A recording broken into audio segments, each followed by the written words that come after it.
A new mandatory arrival card for all travelers entering Indonesia. The All Indonesia digital form is now live, consolidating immigration, customs, and health declaration into a single QR code. In Sidoarjo, the desperate search for survivors continues at a collapsed school building where rescue efforts are complicated by unstable debris. A major development in an anti-graft investigation.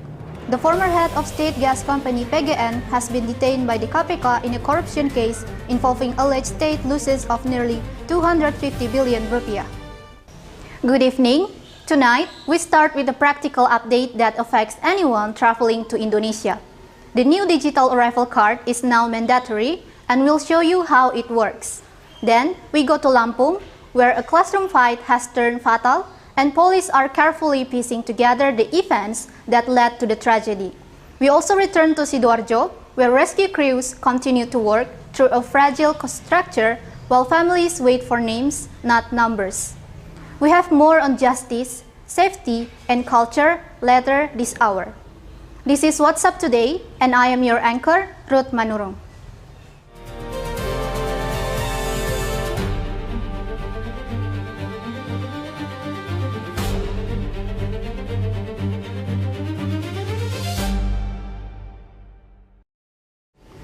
If you're flying into Indonesia this week, there is a new rule in place that is designed to speed up your arrival.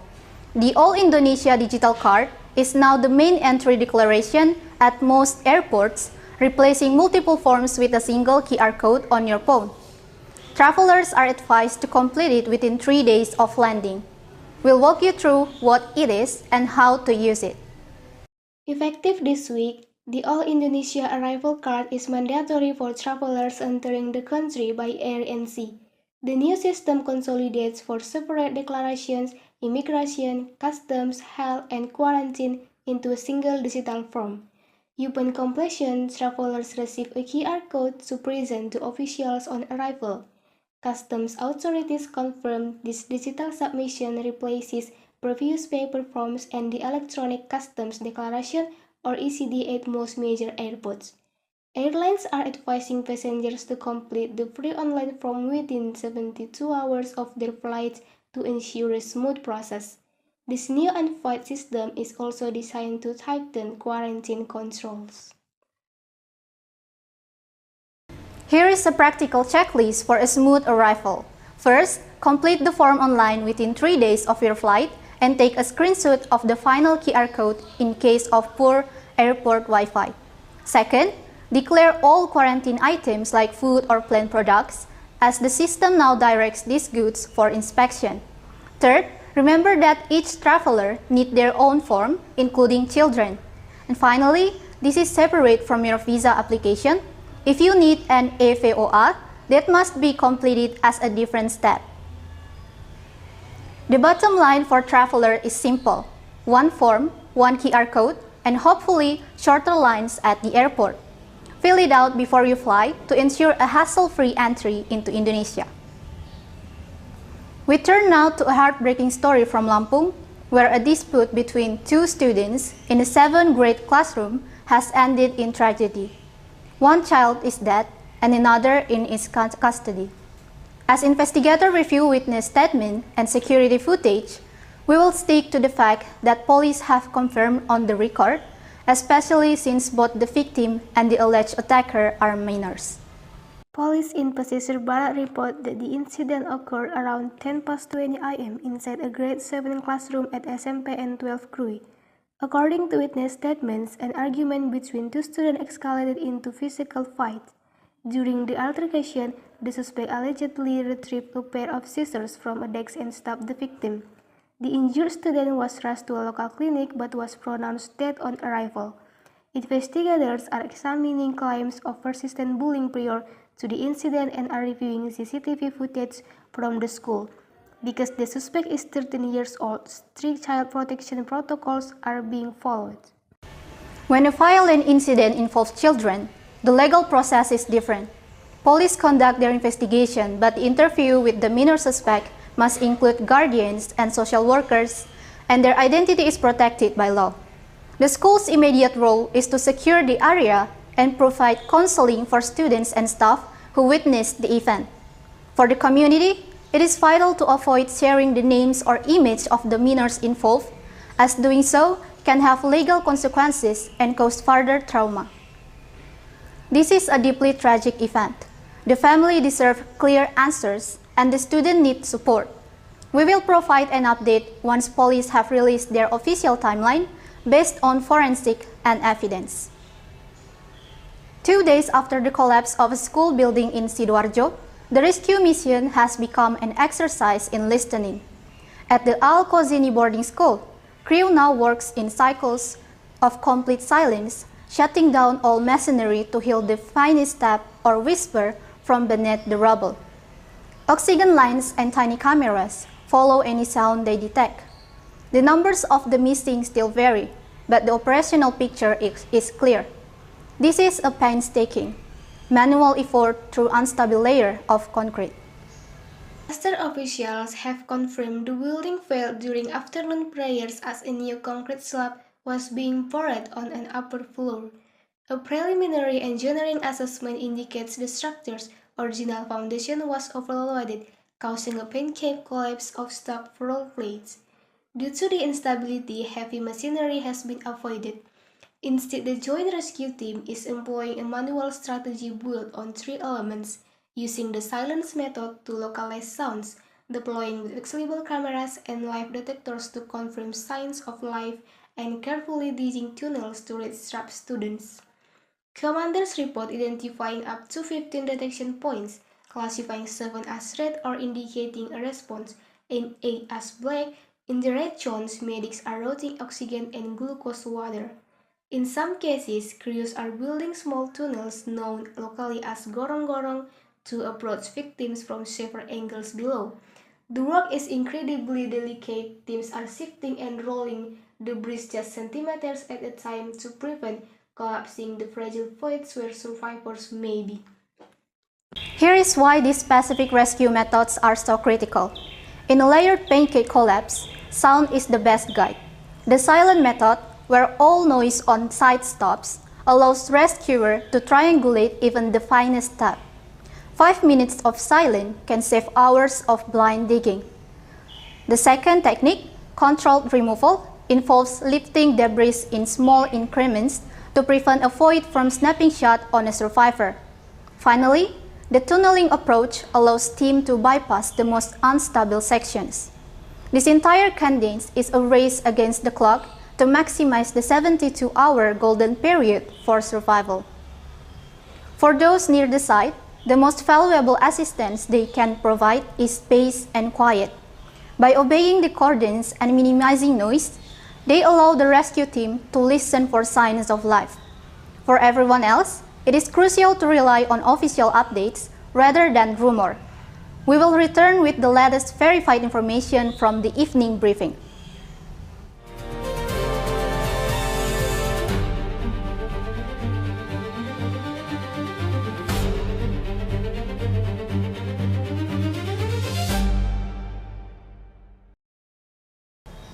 Welcome back to What's Up Today. We turn now to stories of justice and public safety. Now to Jakarta, where a long-running corruption investigation has reached a critical stage. The Corruption Eradication Commission, or KPK, has formally detained the former president director of the state gas company, PGN. The arrest is connected to a gas purchasing deal that investigators say cost the state of millions of dollars.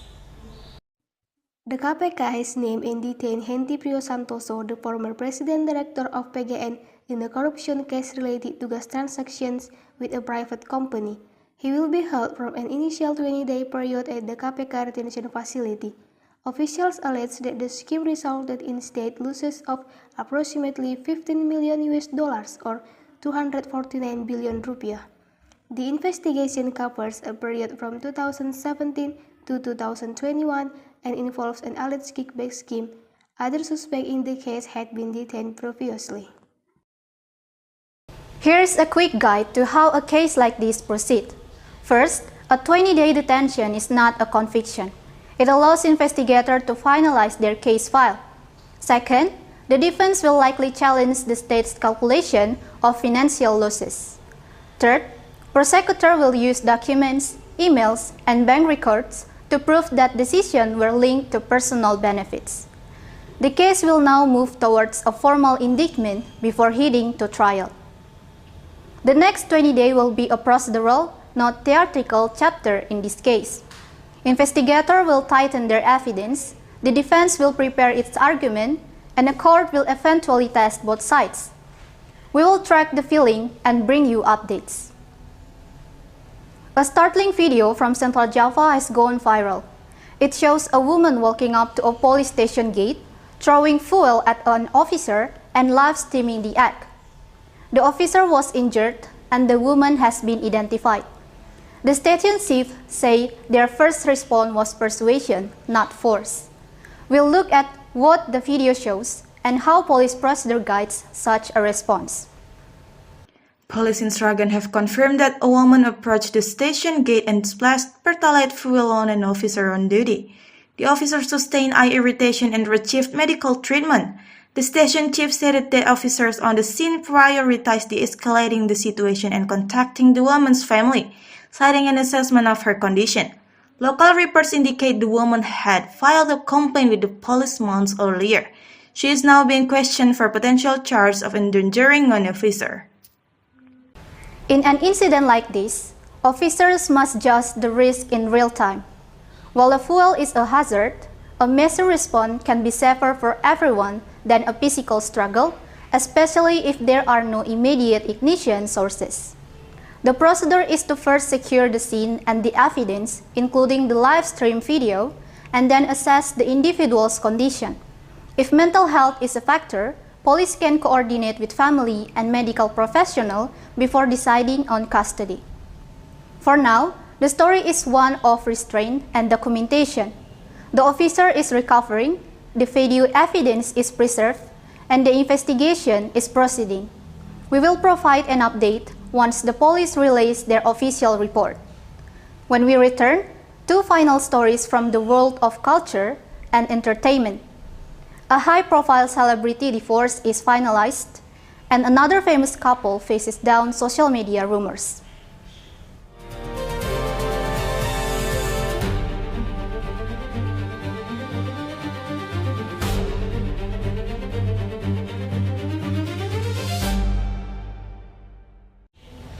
You're back with What's Up Today for our final segment. A public relationship has come to a formal and final end.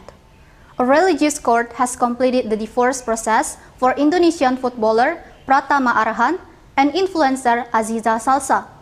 The headline here is a legal one, and we'll explain the final step in the process and what it means. The Tiga Raksa religious court has finalized the divorce between Pratama Arhan and Aziza Salsa. The process concluded on September 29 when legal counsel for Arhan declared talak or divorce pledge. Before a judicial panel, the divorce file was first opened on August 1st. According to court representatives, the player was absent due to club commitments. This reading of the pledge makes the divorce legally effective under Indonesian religious and civil law. The key term here is ikrar talak.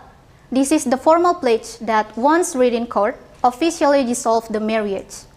In some cases, a brief window for reconciliation exists after this step, but for all legal purposes, the reading of the pledge is the final act.